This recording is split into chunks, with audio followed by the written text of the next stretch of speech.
Okay. Well, good evening, everybody. I hope you're all well and safe and staying at home or staying safe, whatever the slogan is this week. I hope for those of you who've prayed for rain, you've got the rain that you needed. Here in Birmingham, it hasn't actually stopped, which made the birthday weekend a great surprise. So thanks. Thank you all for joining us. My name's Amy Burke. I'm the Skills Development Manager at AHDB. I'll just be facilitating tonight's webinar. We'll be handing over to Kim shortly, who's going to lead the session. Tonight we're talking about conversations with results. So I think, with the current pandemic going on, it's really sort of put a strain on our businesses and how we run things, and it's really made us think about conversations differently. So just make sure everyone can see my screen. Sorry. There we go. Sorry. Sorry. There we go. Show my screen. That might help. Apologies, everybody. It would help if you could see what I was looking at. There we go. So yeah. So as I was saying, with the current situation, we're really finding that communication is at a critical level. Various challenges that we're facing. And with the skills team, we started this campaign of communication right at the beginning of COVID, and we was out doing road shows, myself and Kim going from Darlington to Preston. We was over in Northampton, and then Corona hit, and now we're doing pretty much everything virtually, and it's a completely different way of doing things. So what we're going to aim to do, what Kim's going to aim to do is take that 4-hour workshop that we will be delivering and streamline it down to just the top messages in, try and do 45 minutes, which is going to be a challenge, but we're going to do our best. So as I say, tonight's webinar is part of this package of communication campaign. And when we started in February, we started with another webinar, which was about listening skills. And that's really where you start. You've got 2 ears, 1 mouth, use them accordingly, and all those sayings. We've had some fantastic attendees throughout all our workshops, different businesses, different sectors, different roles within the business, but everyone really having that similar challenge. Even now, you're probably thinking, yeah, communication is key. I provide somebody with a job role, a job description, and they don't quite do it the way that I want it done. And probably a lot of you who are homeschooling right now are thinking the same, I tell these children how to do that maths equation and they don't get it. This evening, I'm afraid, we're not going to go on to homeschooling. We're not going to talk about relationship communication during lockdown. We're going to really focus on those top line within your business. How do you communicate, whether it's your family labour or your employed labour? And as you can imagine, communication is this huge topic, and we won't really have the time to cover it all. But if there's anything in particular, any challenges you're facing, then please feel free to pop them in the question box or feedback at the end, and we'll try our best to cover any questions afterwards. So Kim's offered some time to read through questions and answer them.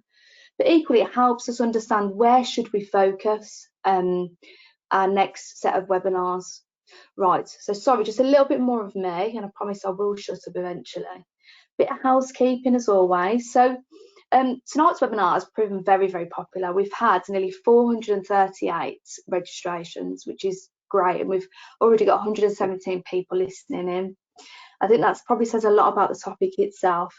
Everyone's going to be muted. It just avoids the noise distraction and any interruptions. However, as you can see on the screen, there is a question box on the right hand side, so please feel free to use that as much as possible throughout tonight. I'll try and interject where I can and ask him the questions, but equally what we can't get through, we'll do our very best to cover them at the end.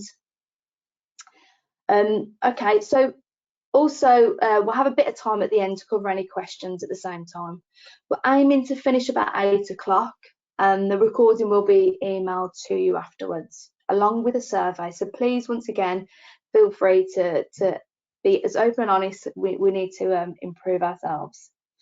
So alongside this, there are some templates and tools that Kim's developed and given to us, so we'll be able to send a link to those and be able to show you those probably about in a week's time.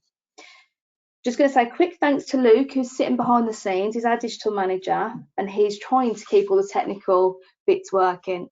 Fingers crossed it all works. We're all sat in 3 different locations across the UK.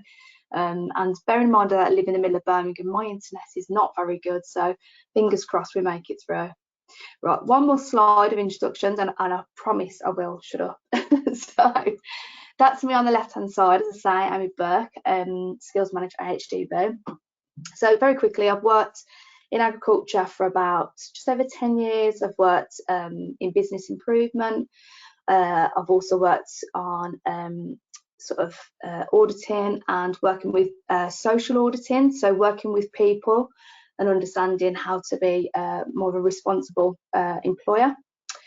And most of those years doing audits was internationally, so we're talking about communication and how do you communicate effectively, but imagine trying to communicate in different languages on different weeks. So I can definitely empathise and thank Google Translate for that for sure. Okay, so I'm just going to do a quick plug. If you look on the picture, that's at my AgriRespect pin. So I'm a very, very proud member of AgriRespect, which is an initiative that wants to create our industry about diversity, equality and inclusivity. So it's Pride Month, so that's my plug, and I promise now I'm going to stop. So Kim, over to you if you want to introduce yourself. Thanks, Amy. Good evening, everybody. I'm Kim Stafford. I run a business called U&I. I have been doing for, I think it's about 20 years now. I've been working in this sector in agriculture with farmers for around about 15 years, but I haven't got an agricultural background. So I do work across sectors, banking, airports, retail, construction, focus on communication, which is why for me it's interesting to work across all those different sectors. And I sort of specialise in how to communicate effectively and get the best out of people. So that's really where the link is to today's session. So what I want to do, if it's okay, I want to set up this session that we've got so you know how we're going to use the time. I can talk you through what we're going to cover and also what your role is in the session itself too. So let's just have a look at what the objectives for the webinar are. Thanks, Amy. We've kept it quite focused from a communication point of view and from a time point of view. We're going to actually be quite focused in terms of what the session actually covers today. So we're going to start by looking at almost the importance of communication. And I quite like to position communication as something that is really important for a business. And it's about appreciating the benefits of when it's working well, and also the consequences of when it's not working well. And I do tend to associate that word communication with money, because what we'll look at in this session is how actually the impact of communication is really important from a business point of view as well as a people point of view. Once we've actually looked at the importance of communication and positioned that, we'll actually then start to look at you. So what we're going to do today, as Amy mentioned, we were running roadshows where we were doing quite a lot of work with groups and getting them to just look at themselves and start to think about the people that they worked around. And we used a very simple questionnaire to create some of that discussion. Well, tonight we're going to have a go at taking you through some of that tool online.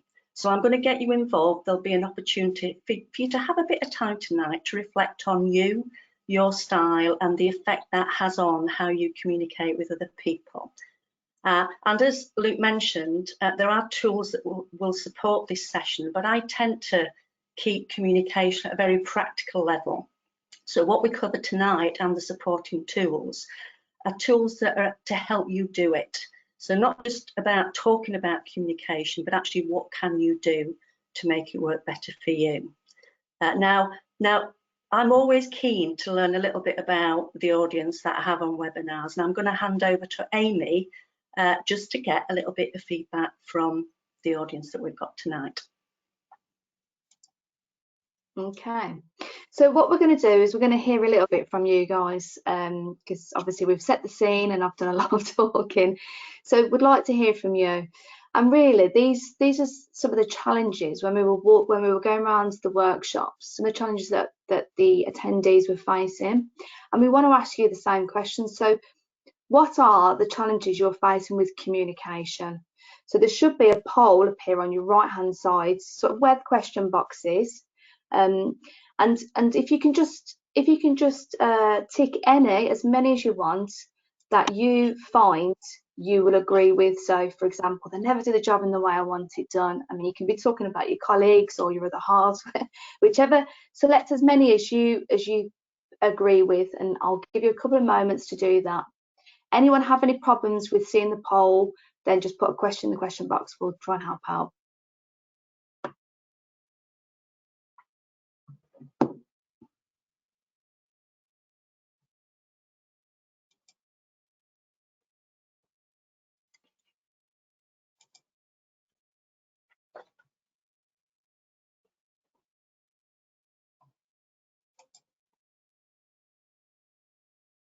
So anyone who can't see the poll, if you try and press the escape button, it should expand the poll out, if you haven't got that.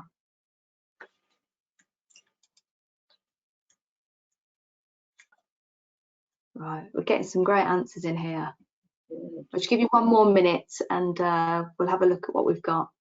We've got 60% of people voted so far.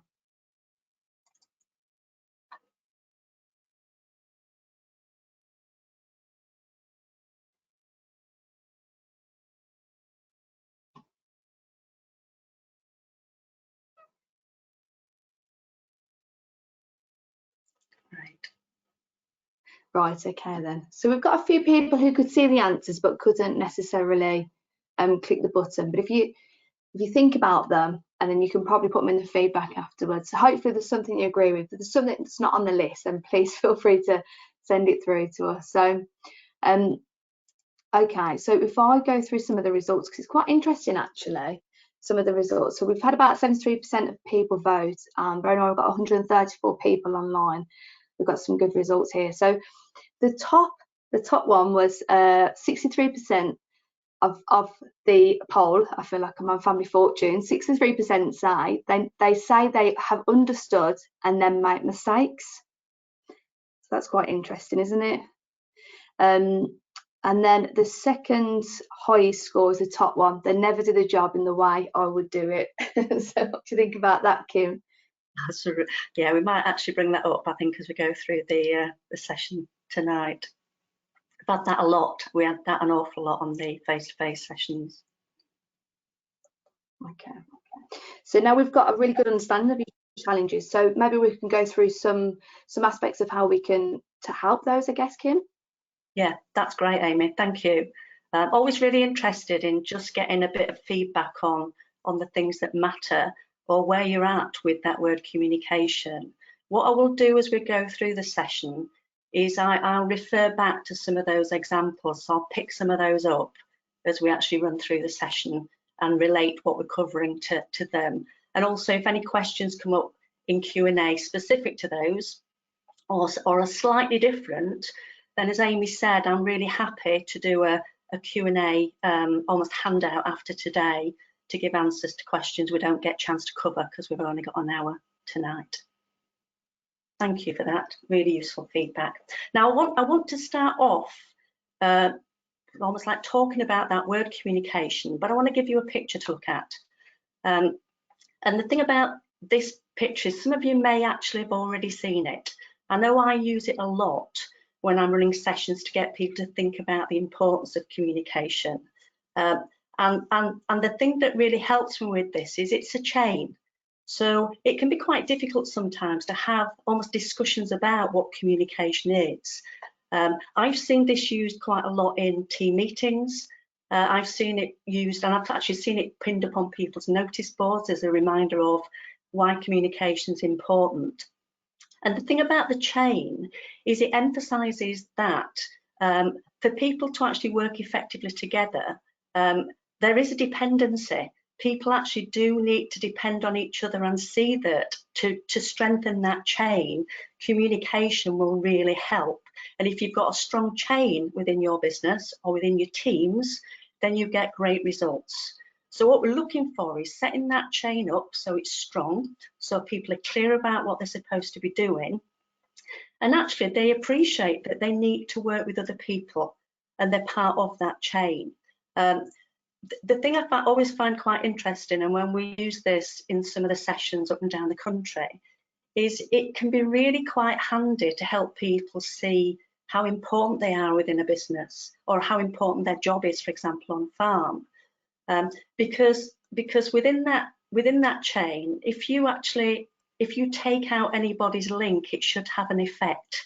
So it's really important to emphasize that people's jobs do make a difference.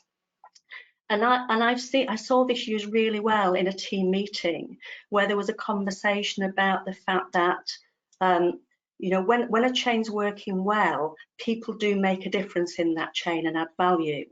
And when you're talking about communicating people's jobs, it's really important to get them to see that they do make a difference, and that if their link in that chain is a really strong link, it has an effect on other people that they work with, and it has an effect on the results that are delivered. So what motivates people is feeling part of something, as opposed to being just given tasks to do.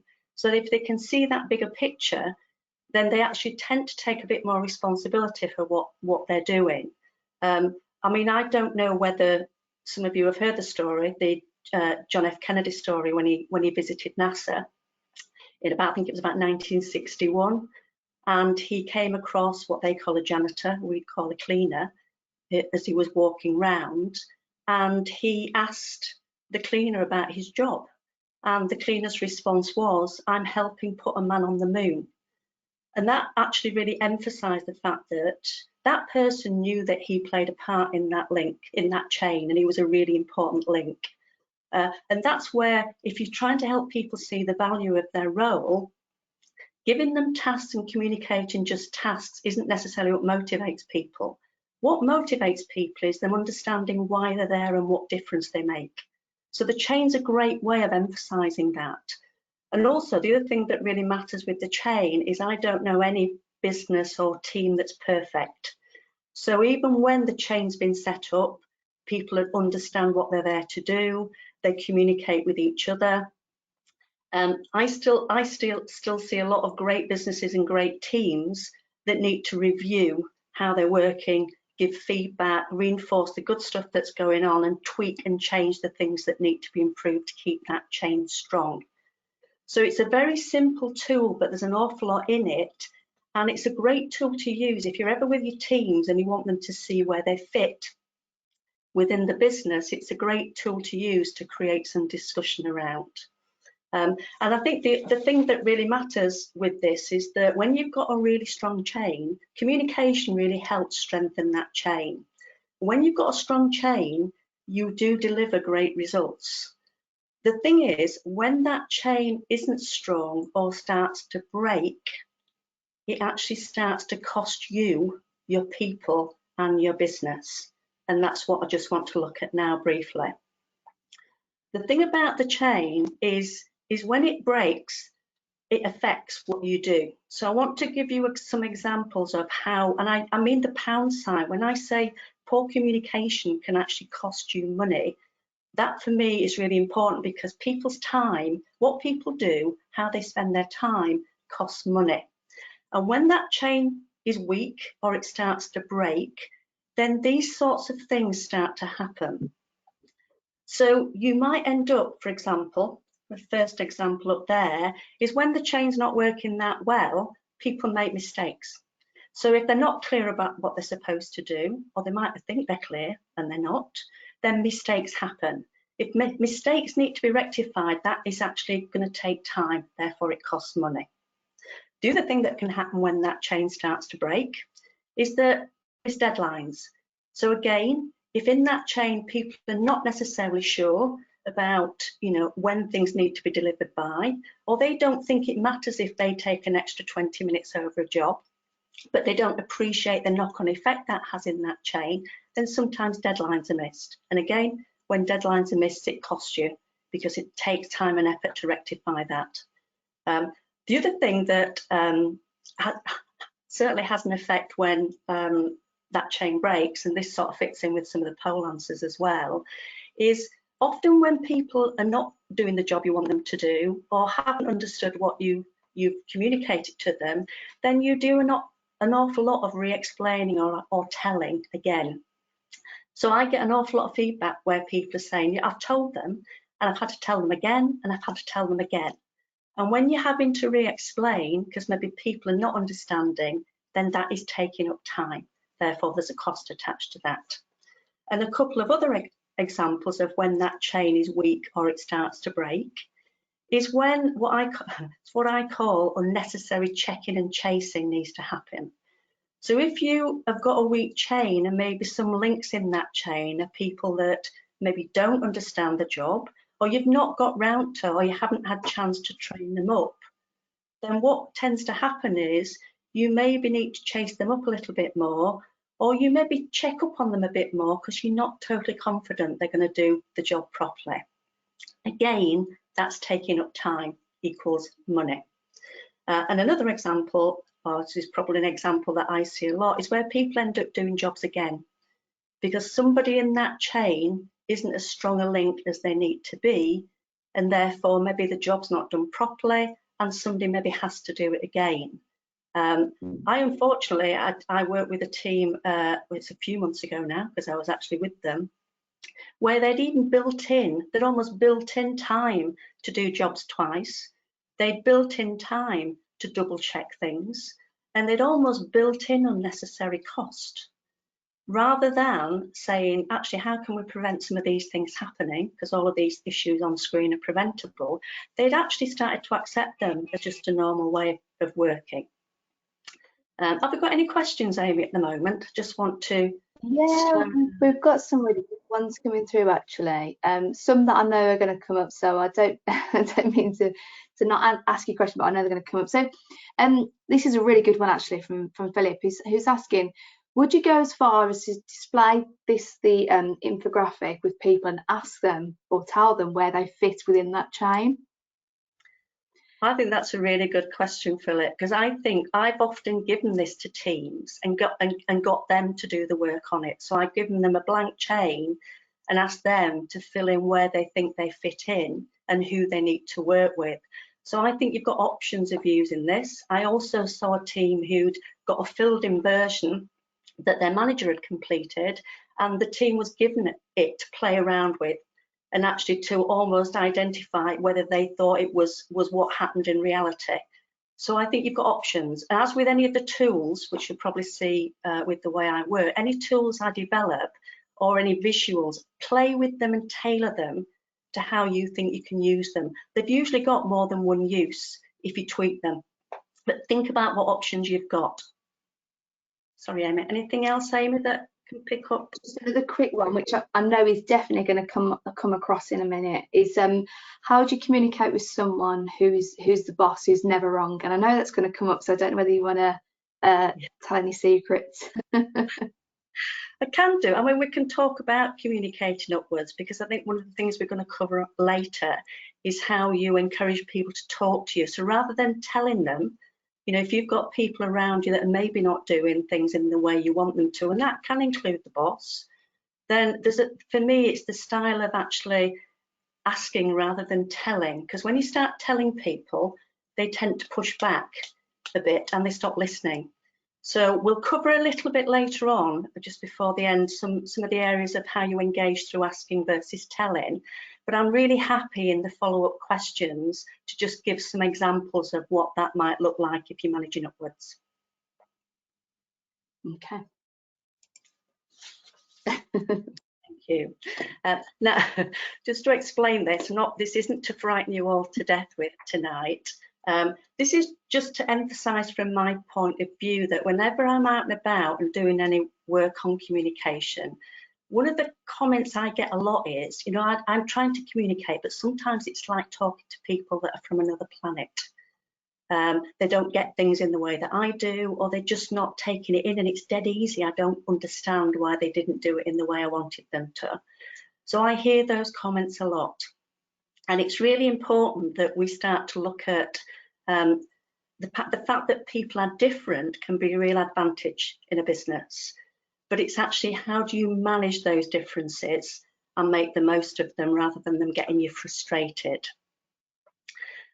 So what we're going to do is we're just going to walk through a simple version of what we used on the roadshow, and I'm going to get you to do or think. Actually, I want you to think to start off with. I'm going to take you through some steps, and the intention behind this is to just get you to maybe look at yourself a little bit more and think about how your style and what you're like might have an impact on other people when you're communicating. So I always start off with that picture of, you know, the fact that people sometimes look in the mirror and do you see yourself in the way that other people see you? Do you think you're a pussycat and maybe people see you as a bit of a lion? So it's quite useful to hold that mirror up, but I want to turn that mirror into a window so that it's about, you know, how people see you and how you see other people. So I'm going to walk you through this, and I'm going to put up 4 little summary descriptions of how people are different. And I want to give you a little bit of space as I put them up for you to read them. So as each box comes up, just have a little bit of a read of what's in that box. And they'll come up one at a time.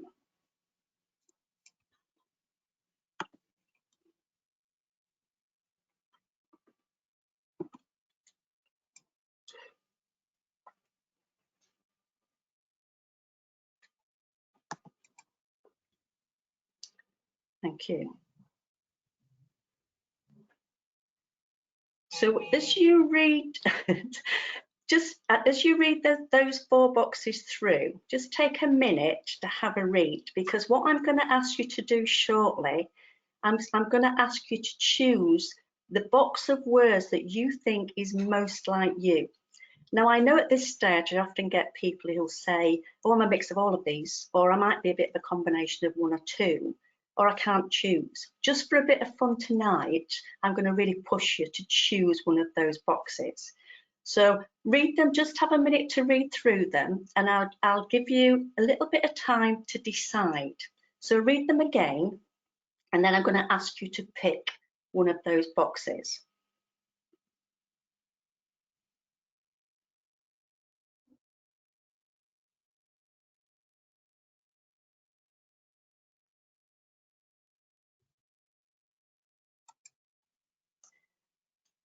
And this is the way we're going to help you choose. So we're going to put up letters that relate to each of those collections of words. And I'm going to get you to decide which letter is most like you. So you're going to, at the moment, just pick a letter.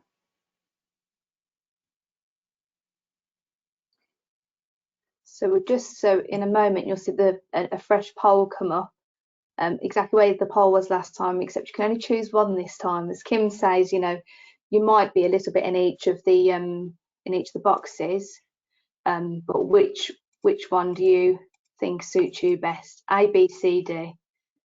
Please vote now. And I feel like I'm on Who Wants to Be a Millionaire.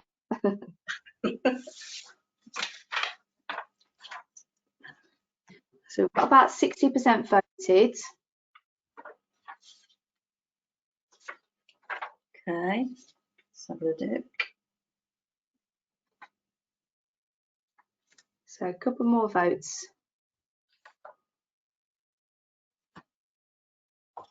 If anyone's like me, they might not remember what the boxes meant now.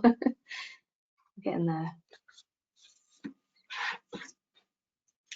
Ah, perfect. So if the poll wasn't working for you, then yeah, please feel free to put your letter in the question box. That was a great idea. Okay. So I know the poll wasn't working for people last time. So okay, there we are. Brilliant. Right. So if so we've got about 68%. So I think we'll probably stop there, and I can talk through the results. So Quite ironically, Kim, very similar to when we was on the workshop. So we did the similar exercise during the workshops, and you never really know what you're going to get. I mean, we've got 140 people tuned in, and we could have anybody really. We could have all A's or all B's, but we've got a fairly balanced mix again, which is fantastic. So we've got the highest box. We've got 29% of the group chose A. We've got 27% are C, and we've got 24% D and 20% in B. So that's quite a balanced approach, which is really interesting actually. Absolutely. So we've covered quite a lot already. We're about halfway through our webinar, and we've gone through, you know, Kim, you've walked us through the real cost of communication, both good and bad, i.e. time equals money. Why would you want to waste any money? Why would you want to waste any time? Let's use it all efficiently. And now we're looking at yourself, like Kim explained, you know, look in the mirror, start with yourself to really understand. This quiz, by the way, everybody, will be available on the website probably within the next week. So you'll be able to use it yourself, use it with your family, your friends, your colleagues. So there we go. So what we're going to do now, Kim's going to talk us through what this actually means, because at the moment you're just a letter. So what's it all mean, Kim? Okay, that's really useful. Thank you for doing that. And actually, it's really interesting that, as Amy says, we never know what the outcome of that little quiz is. It's in a bit more depth in the tool that will be available to you afterwards, but we just needed to come up with a really quick way of getting you to think. This isn't a personality test. It is a tool that just helps you think and have conversations about how people are different. And the fact that people are different, as I mentioned earlier on, is a real bonus on any business. But those differences need to be managed, because if they're not managed, then there's that potential for conflict. When you are maybe working with somebody who is different to you and doesn't see things in the same way as you, then it becomes quite important to appreciate where those causes of conflict can come from. So I've literally, just to make it simple and visual, and because we haven't got a lot of time, I've done a visual picture of each of those styles, which should relate to some of those words you saw in those boxes.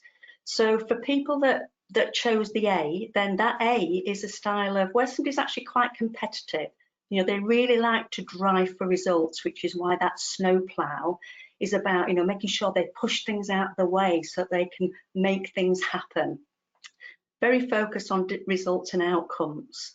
And what I've given underneath the little descriptors is I've given a little bit of an example of actually what might cause that style a little bit of conflict in terms of communication. So the snowplow might well get a bit frustrated if there's too much talk and not enough action.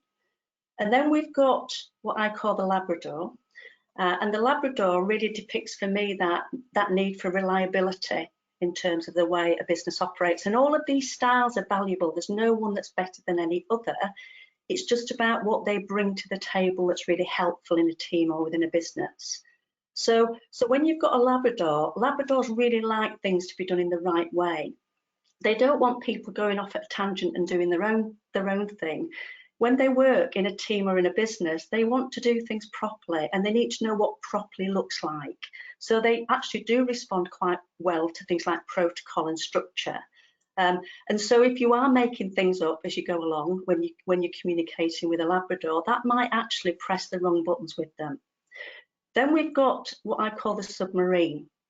So the submarine actually is quite a self-sufficient style. You know, the submarine for me is somebody who can easily work on their own, disappears off the radar at times, and sometimes is working their socks off, but actually might just need to pop up to make sure that they know what's going on. They're good with detail. They're very good at problem solving. So if you start giving vague instructions and they don't know why they're doing something, you might switch them off. And then we've got the ambulance. The ambulance style, people that are strong ambulance style tend to like harmony. They're good team players. They actually like to have conversations. So if you don't listen to somebody who's an ambulance, again, you will lose them. because if you're not interested in them and you don't listen, they'll disengage. So we've got almost a mix of styles, and it's really important that you can't always put people through questionnaires, but what you can do is you can look for these clues around you. And I know that I've had lots of examples when I've been going around in some of the roadshow sessions where people have just almost had some light bulb moments that made them appreciate maybe why they're not communicating or why somebody's maybe not responding to what they're saying as well as they could.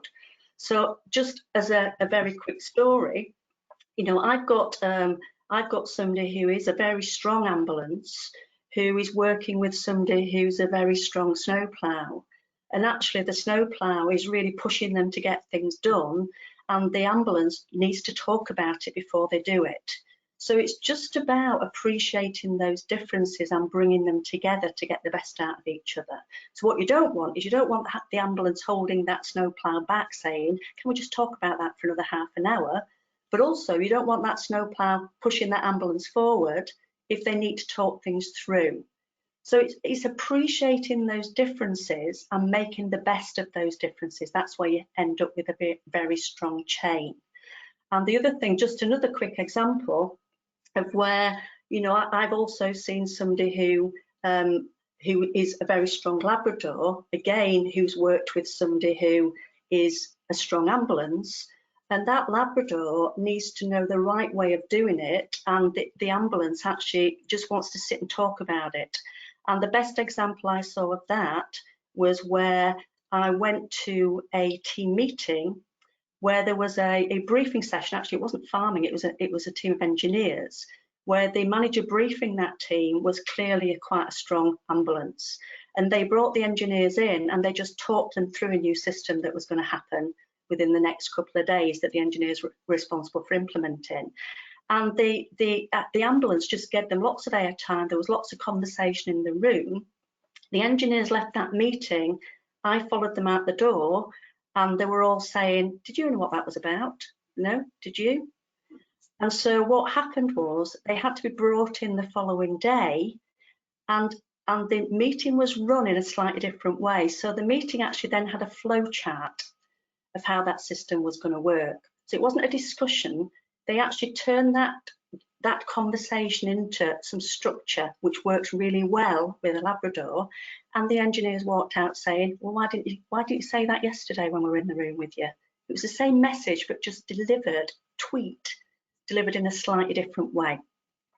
So let's just look at, if we can, some of the things that might help in terms of getting the best out of these different styles.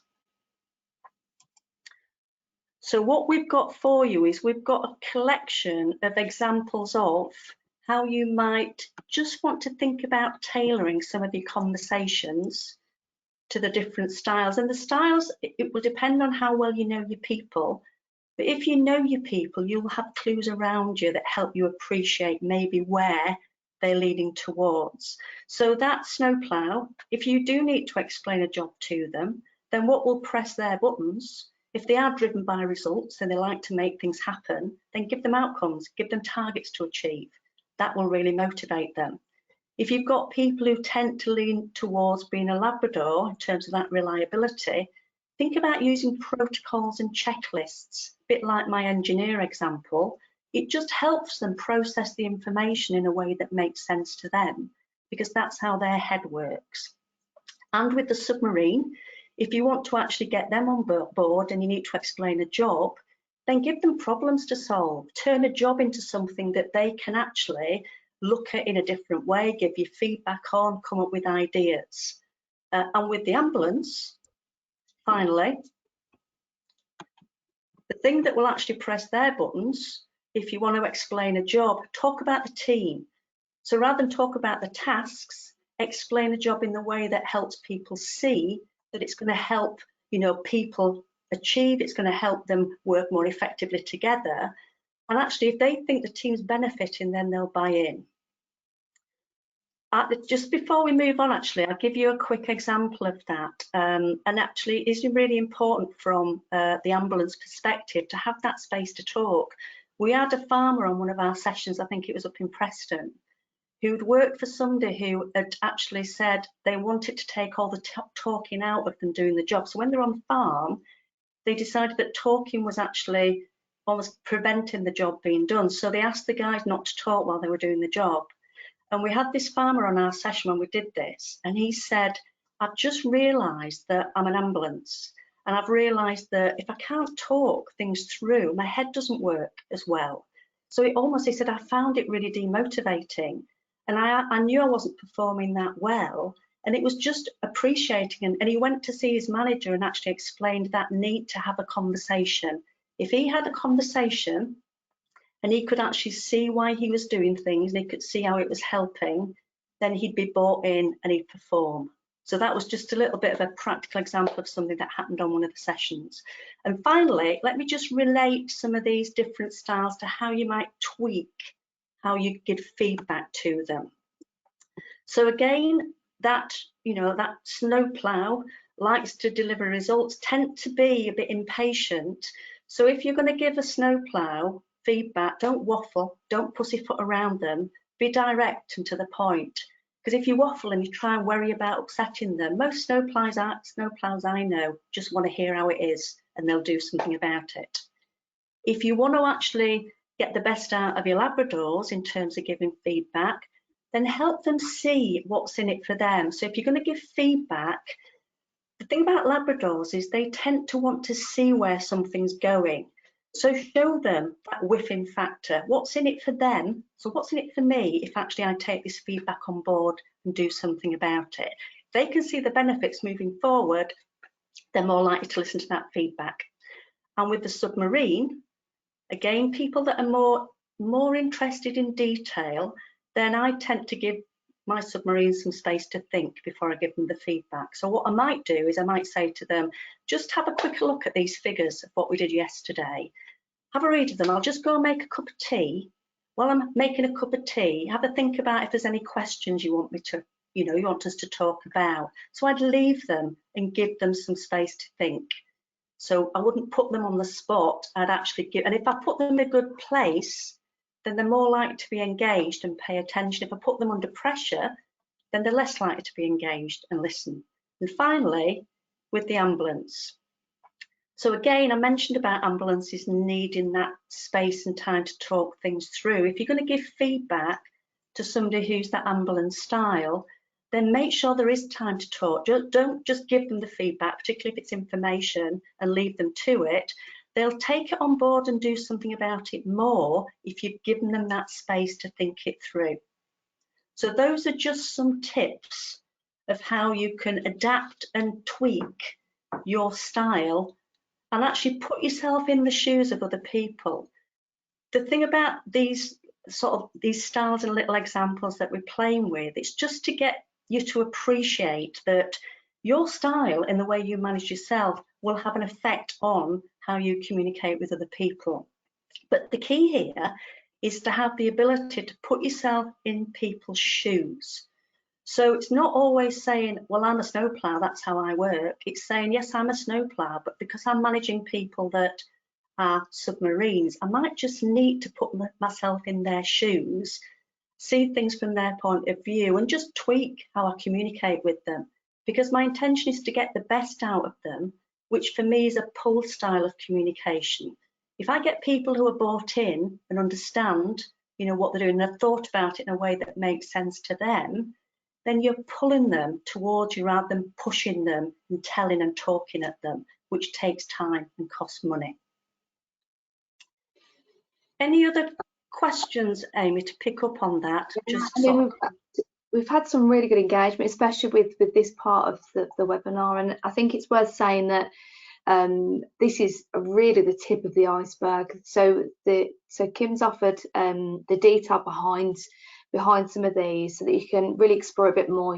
There's some questions about how to deal with negative feedback in relation to this. So there is a bit more explanation as we've highlighted. We've got 45 minutes to try and cover as much as possible. So We'll cover some questions at the end, just so that we can, you know, recoup some time. But I must also stress that there's been a question about the colours in relation. This isn't a fully detailed insight. Is that right, Kim? Yeah, I mean, I guess the colours are not relevant on this one, and that's partly because I come across so many people who've done so many different versions of these types of questionnaires. So to be able to use it in a way where you're not having to re-explain different colours for different profiles, I tend to focus more on the pictures, and I tend to focus more on the descriptions. So then it doesn't really matter whether you've done it and the colours mean different things. So thanks for that, Amy. It means I can open it up more. And if I've got people in the room that have maybe done different versions of questionnaires, you can still have a good conversation about it, which is where the pictures become quite helpful. Yes, and I remember when I first listened to you deliver this, I thought, oh, I definitely know a snowplow, I definitely know an ambulance. And once you start relating, I know that person, and I know how they like to receive information, or how I can feedback, and then it helps you really become in tune with what you're doing, doesn't it? And it is just giving an insight. It's just getting people to become a little bit aware of those differences around them, and it is tweaking your style. It's not changing what you like. It's just saying, you know what, I might be an ambulance, I might like to talk about things, but I've got a snowplow in my team, and if I keep him back and I don't let him get on with it, then I'm going to actually just switch him off and disengage him. So it's just looking for the clues around you. It's quite funny that people are starting to relate themselves to the ambulance and snowplow. So thanks for being honest on that one. Right, essence of time, I'm going to skip over if that's okay, Kim. Yeah, that's fine. Thank you. Yeah. And just in terms of communication, I know we're talking about making sure that it works, because when it works, it's a real benefit for your teams and the business. And when it doesn't work, it can cost you money. So just to make a bit of a point of, if you're communicating and you think you're really clear, but all you do is cross your fingers and hope people have understood, then you could be costing yourself a fair bit in terms of those examples we used earlier on.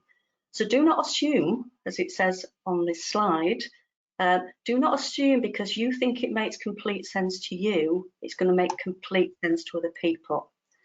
And the key to that is that, and I see a lot of people who think they're really clear at communicating, and that they then cross their fingers and their view is, well, I think it was clear to me, therefore I'm going to assume that everybody's just going to go and do what I would do.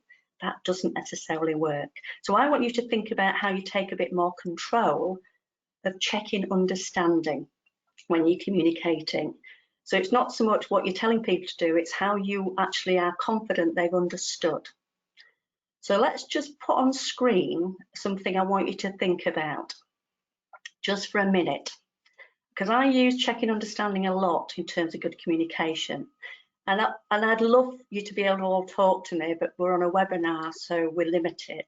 But in your heads, I want you to think about what the worst way of checking understanding might be. So what thing might you say to check understanding that, in my view, probably isn't going to be helpful? Just have a think, keep that in your heads. And then when we put up on screen, I want you to see whether it's what was in your head. This is probably what I see the most in terms of how people check understanding. So what is most common when I work with people in communication is when they've explained a job, or they've talked to somebody, or they've run a meeting, then one of the quick things I see people do is to ask this question: do you understand? And I'll also feed back to you what most people get back when they ask that question, and I'll show you what they get back too. They normally get nodding heads, and about 80–90% of the time people will say yes. Now that can be quite dangerous, and also back to that cost element as well. So if you've got people, and sometimes people say they understand because they don't want to sound stupid, or they say they understand because they want to get out of a meeting or away and get on with their job. There's lots of reasons why people might nod their head and say yes. But what I want you to think about is how you can feel more confident that people have understood when you've communicated with them. And one of the things that we share And again, I think we've got the question bank in our toolkit for you to access, is we talk about checking understanding by asking, not telling. So rather than, you know, giving instructions and then getting people to nod their heads, what we look at is using an asking style, which tends to mean that you need to get people talking to you. Because one of the most useful ways of checking understanding is finding out what's in people's heads. Now, you can assume that and think what's in their heads completely clear and is exactly the same as what's in your head, or you can get them to talk to you. And these are the types of what I call asking style questions that gives you a little bit more feedback around whether people have genuinely understood something you've explained to them. So rather than, you know, will you have that done before lunchtime? Nodding heads. We have also, okay, what will you do before lunchtime? Just sort of talk me through what you're going to have finished by the time we get to lunchtime. If people haven't understood, then they will find it very hard to talk that through with you. Another example would be, how will you make sure that, you know, people say, will that be done by 2 o'clock? Nodding head. Okay, how will you make sure we've got that done by 2 o'clock? Again, just talk me through what your plan is for this morning. Again, if people have understood, you'll find out very quickly whether that's the case. If they haven't understood, they probably won't be able to answer that question. And again, when will you get that finished by? So I saw, and a little story attached to this, I saw somebody that asked that question on farm of it was a fence that was being built. And they said, so when will you get that finished by? And the guy said, tomorrow, I'll have it done by tomorrow at 5 o'clock. And it was so easy for the managers to go, oh, okay then. And actually he didn't. He asked another question and he said, okay, so what else have you got on tomorrow? And the guy went, well, actually, I'm not here tomorrow. So it's really easy sometimes to take things at face value, but it's good to get people to think things through, because he hadn't even thought about the fact that he wasn't here. And it's when you ask questions, you're getting light bulbs switched on where people are thinking about what they're doing. It's not just nodding and accepting and assuming. And finally, just another quick example, as I mentioned, we've got a question bank on lots of these types of questions you can use to check understanding. Just help me understand why we were late getting that out. The tone really matters when you ask questions. So just to sort of emphasise, if you get the tone wrong when you ask questions, then sometimes people clam up. So if you ask questions and you want people to talk to you, then make sure the tone is, I'm interested. So help me understand why we were late getting that out. You're more likely to get some feedback. If you get the tone wrong and the tone is, why we were late getting that out, then people feel a little bit threatened and clam up, their head's not working effectively, and you end up with a little bit of conflict rather than a conversation that helps you solve problems and moves things forward. So those are just some examples of that different style of checking understanding, and it moves you away from nodding heads. It gives you some really useful feedback, but also it helps people, because when you're getting them to think things through, then there's more chance that they'll go away and do it. Whereas when you're actually just giving instructions, a lot of the time people are not listening properly. So when they're talking and they're answering these types of questions, their head's working. So they're listening and they're actually thinking. If they think, they're more likely to go away and do, as opposed to just follow instructions. So it's just that different style. And again, if you've got a question bank, you can tailor those questions to how you would talk to your teams and the language that you would use in your business.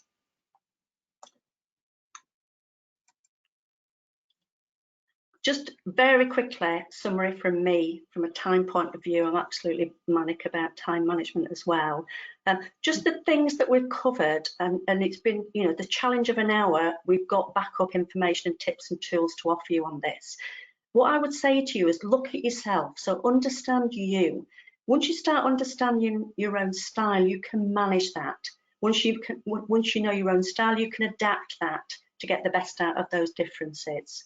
And put yourself in other people's shoes. So try and think about how their heads might be working or how they might be seeing things. They're not you. Therefore, if you just use one approach to communication that works for you, it might not work for them. Check understanding by asking rather than telling.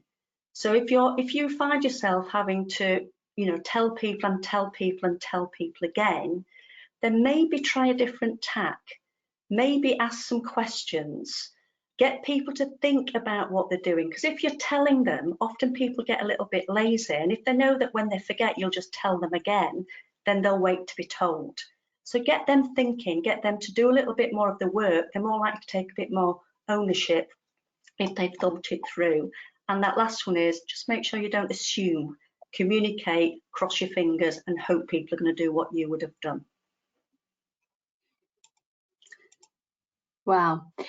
Wow, Kim, I mean, that was quite an effort turning a 4-hour workshop into 50 minutes in the end. So there's a lot there, and we've had a lot of questions coming through, and I appreciate that there's people want to go a little bit deeper, and as we explained at the start, that we are just the tip of the iceberg with this. As Kim explained, it's just looking at yourself first, and then we can delve into those deeper levels.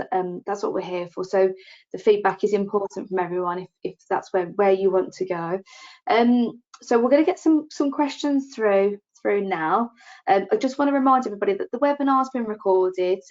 We'll send a link out when it's ready, but the most important thing, there's a lot of detail that sits behind this that Kim's very kindly given us for free for you guys to use. So you will be sharing the link for those templates afterwards, especially the questionnaire. There's a lot of depth behind it to help go further. So what we'll do is I'll go through a few questions. Kim, I hope you're ready. There's quite a few coming through, which you might have seen yourself. And I will commit to, if we can't get through all of them, I'll do a written answer to any of the ones we don't cover off in the session. That's fantastic, thank you. And hopefully we can get back on the road soon and deliver these in person. So the first question that we didn't get a chance to answer, I originally thought that somebody was letting us know they got the letter T, but they're carrying on. So they've got a team of 5 people. They're Polish. The Polish people broke down lockdown rules, and so another team member are now not speaking. So really the question is, how do they get the team working together again? Don't want any toxic relationships because it'll impact the team. Yeah, I think that's an interesting one, just in terms of where people's heads are at the moment. I always tend to think with a team, things like that chain is a really good way of setting a team up to almost like work on what they want good to look like. So if you want that team in a good place, you want them to communicate well, you want the relationships to be good relationships, then maybe get them to decide what good looks like. So rather than again using that telling style, I'd get the team to come up with what needs to change, either do a review on what's working well, what could be working better, what do you want to change or improve. Give them some structure to work with, again, bearing in mind the different styles.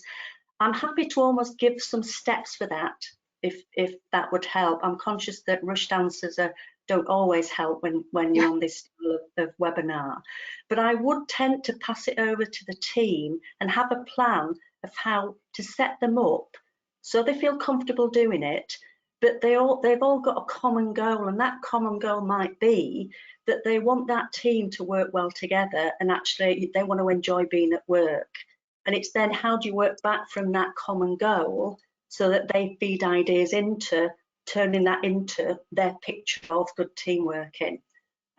There's more to it than that, because I know that was a really quick and dirty response, but I'm happy to give a little bit more detail with that, and maybe some tips and a little plan for how that could happen.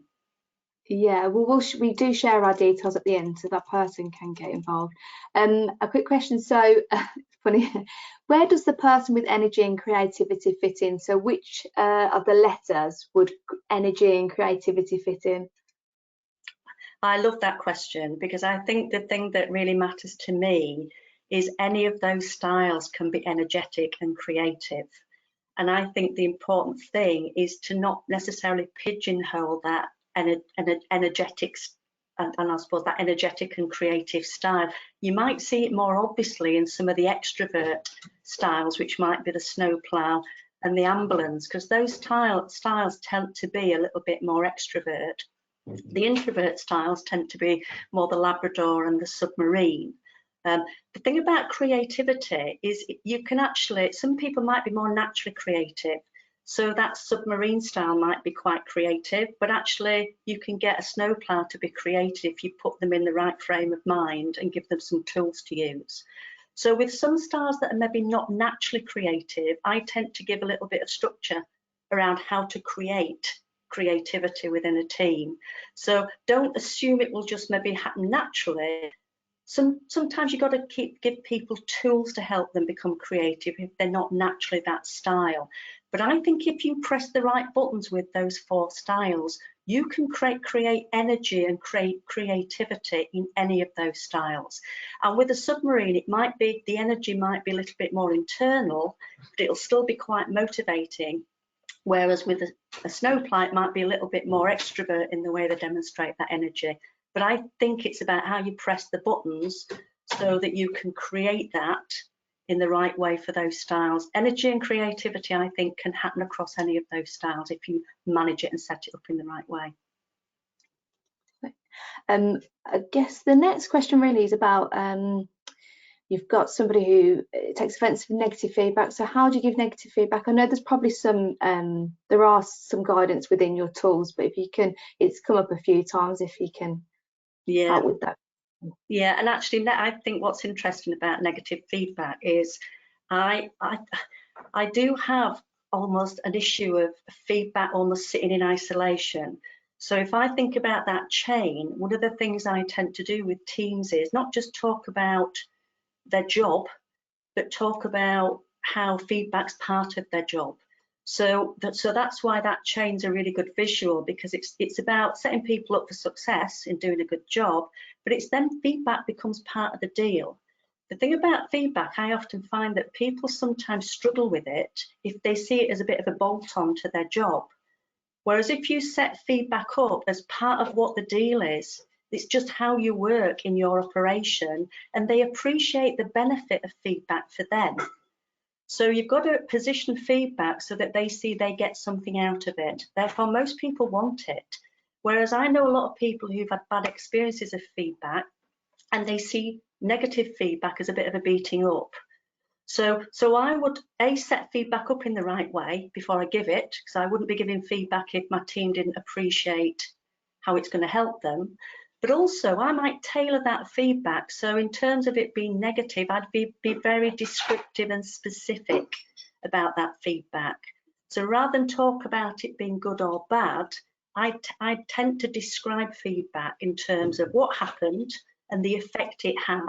And then I'd rather have a conversation about it. So I tend to use a questioning style when giving feedback. I'd rather ask what somebody else thinks about what happened in that meeting or what they did, and get their perspective before I gave them any feedback. So when you let them give you their view of what happened, you're into a conversation. Whereas a lot of people I know have just had a bad experience of feedback, so they're almost, the hackles are up even when they hear that word feedback. It's how you set it up, and then you might just want to tweak it depending on where you see them in terms of those styles. We have got the $1 million question, Kim. So what if you've got a mixed team? And so I'm going to link 2 questions together. You might have a mixed team of A, B, C, D, but you might have a mixed team with different nationalities. How do you communicate with that? I think that's really tough. And I've seen some of the challenges that you have in your industry in terms of the differences in style, but also the differences in terms of how people communicate with language. I mean, I think pictures and actually getting people to look at things and share images and pictures can really help when language is a little bit of a barrier. But I think you've got to build communication up in steps when you've got that language barrier. So it's understanding again, what do you need to achieve? So it's focusing on results. I tend to work backwards. So if I've got a team, I'll think, where do I need to get this team to? Never mind who's in the team, what do I need that team to achieve? Where do I want them to be? What does good look like? then I'd work back from that and take into account almost the different characteristics, maybe the different languages and the different styles within that team. And I might adapt some of the things that I do to accommodate that. So rather than trying to just do verbal communication that people are struggling with, I might give them some visuals, use videos, give people instructions in a more of a checklist way, and put people together that maybe can help and support each other. Working backwards from what you're trying to achieve is almost a far more positive way of communicating than trying to it's a bit like trying to deal with all those differences. For me, is a bit like rearranging the deck chairs on the Titanic. It feels quite complicated. Whereas if you decide what your end goal is and what you want to communicate, then work back with the challenges you've got, and you can come up with solutions that will help you tackle those challenges. And I think some of our tools might help with that too. Brilliant, thank you. We have got lots of questions, so I'm just going to go a couple more minutes if you don't mind, Kim. There's a really fantastic one here. How do you deal with someone who in the chain is very incapable of communicating with others, but is a great worker? Good question. It's a great question. And actually, what's really interesting, in that chain, you're going to have all of those differences. So communication to some people isn't necessarily talking. I know a lot of people who communicate actually really well, but they're really good listeners. So they tend to be a little bit quieter, and trying to move them out of that comfort zone of they've got to talk is not what communication's about. It is about working out what motivates them, and also getting that I mentioned the whiffing factor, the what's in it for me. Most people are motivated by something. So when somebody's part of that chain and they're doing a great job, if they need to communicate with other people, then ask them what they think that would look like for them. Ask them what would actually put them in a good place and make them feel comfortable. Get them talking to you rather than you trying to second guess or come up with solutions to try and help them. Because it comes from a good place when you're trying to help them.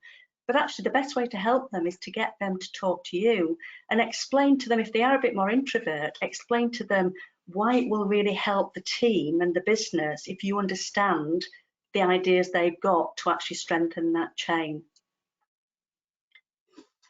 Okay, so we've got one here which, if you remember when we was on the road shows, we probably had about 70% of the audience would have asked this question. So I work with my son. Both of us have the same goal, but have different ways of going about it, which leads to problems with communication, which is extremely frustrating. How can they resolve that? Yeah, those family differences came up an awful lot on our sessions. And I do think, I think what's really interesting with some of the conflict in terms of family teams is to almost decide what the common purpose is. What do you all want in terms of, the farm, or what do you want in terms of a family? What does success look like for you as a team? And it might be that once you've decided what your common ground is, that you can actually work through some of the issues. Because if you all want the same thing, then it becomes easier to say, let's work back at what's preventing us getting there. And some of those things that might be preventing you are those differences in views, opinions, the fact that maybe, one person wants to transform the farm, the other person wants to keep it exactly where it is. I always say when you've got any sort of family type discussions that need to go on, sometimes you tend to make more assumptions about people that you're close to. And I think being a bit more objective about and thinking about what people are like in the family and maybe why they're responding in the way that they are, and how do you get them on board by getting them to talk to you? Because most people I know don't like being told they're wrong or told that's not the way that they should be doing it. Most people like to be listened to. So I would tend to say, and I have seen a couple of really good conversations around farmhouse tables, kitchen tables, where the asking style has actually just been an easier conversation rather than people just trying to get all their points of view across. But you've got to set up those conversations, and you've got to get people to buy into the fact that you want them to be there, you want them to be part of it, but you want to listen to what's important to them. And again, with meetings, we don't cover meetings, but I've got a real, you know, sort of issue in terms of meetings. Getting people to have conversations around a table takes some planning and some thought. So it just because you're wanting to talk doesn't mean it's going to happen and be productive and constructive. So again, having ways of engaging people in meetings around a table, there are tools attached to that. Thank you. Unfortunately, I'm gonna have to stop the webinar there because we're running out of time, I'm afraid. And my neighbour seems to have a chainsaw, if anybody can hear that. I'm sorry. So for anyone who did ask questions and we didn't get a chance to answer, Kim has offered to answer these offline. So please feel free to send some in and we'll work through those, especially if you want some more sort of thing. And as I say, there will be tools available, which I can assure you will answer some of the questions in a deeper level. So just a few next steps. Fingers crossed, me and Kim will be back out on the road, and we've got a series of workshops where we actually do this in a 4-hour session. So we can go into that deeper dive. But there's we have a skills inbox. Feel free to contact us, and we'll keep the loop with the activities that we do that are very similar to this. Some leadership programs. Plenty of webinars. We like webinars at the moment. Lots of activity. Our next webinar is on the 13th of July. Just lost that. It's called React, Respond, Recover. So when things don't go to plan.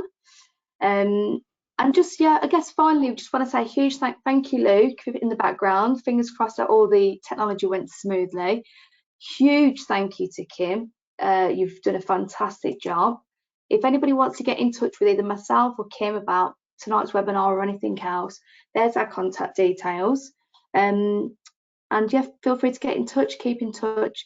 Everybody stay safe and take care, and fingers crossed the world will resume to normality very shortly. And that's all from me, so good evening everybody.